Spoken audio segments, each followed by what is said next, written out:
Hello বন্ধুরা, আশা করি সবাই ভালো আছেন। ইন্ডিয়ান ভিসা সম্পর্কে নতুন আরেকটি তথ্য নিয়ে হাজির হলাম। তো ছোট্ট একটি ভিডিও, সেটি হচ্ছে অনেকেই কিন্তু আগে ইন্ডিয়ান ভিসা জমা দেওয়ার জন্য অ্যাপয়েন্টমেন্ট ডেট নিয়ে রেখেছিলেন। অনেকের কিন্তু এই কয়েকদিনের মধ্যে অ্যাপয়েন্টমেন্ট ডেট আছে।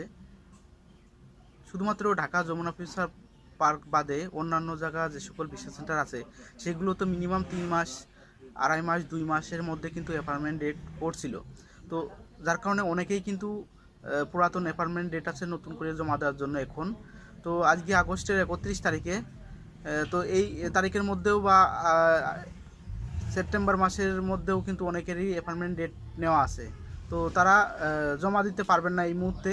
তাদের কিন্তু মোবাইলের এসএমএসের মাধ্যমে তাদেরকে জানিয়ে দেওয়া হবে কবে থেকে আপনারা পাসপোর্টটি জমা দিতে পারেন।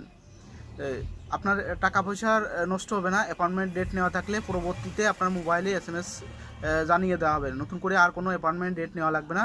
আপনারা অপেক্ষা করুন। যদি কিছুদিনের মধ্যে পাসপোর্ট জমা নেয় বা সব কিছু ঠিক হয়, বাংলাদেশ পরিস্থিতি একটু খারাপ যার কারণে একটু দেরি হচ্ছে, যদি ঠিক হয় কিছুদিন পর আপনারা ওই অ্যাপয়েন্টমেন্ট ডেট অনুযায়ী জমা দিতে পারবেন। কিন্তু নতুন করে অ্যাপয়েন্টমেন্ট ডেট আসবে মোবাইলে। আপনার নতুন করে কোনো অ্যাপয়েন্টমেন্ট ডেট নেওয়া লাগবে না। যাদের পুরাতন অ্যাপয়েন্টমেন্ট ডেট আছে, আগে থেকে নেওয়া আছে, তারা কিন্তু মোবাইলের দিকে লক্ষ্য রাখবেন।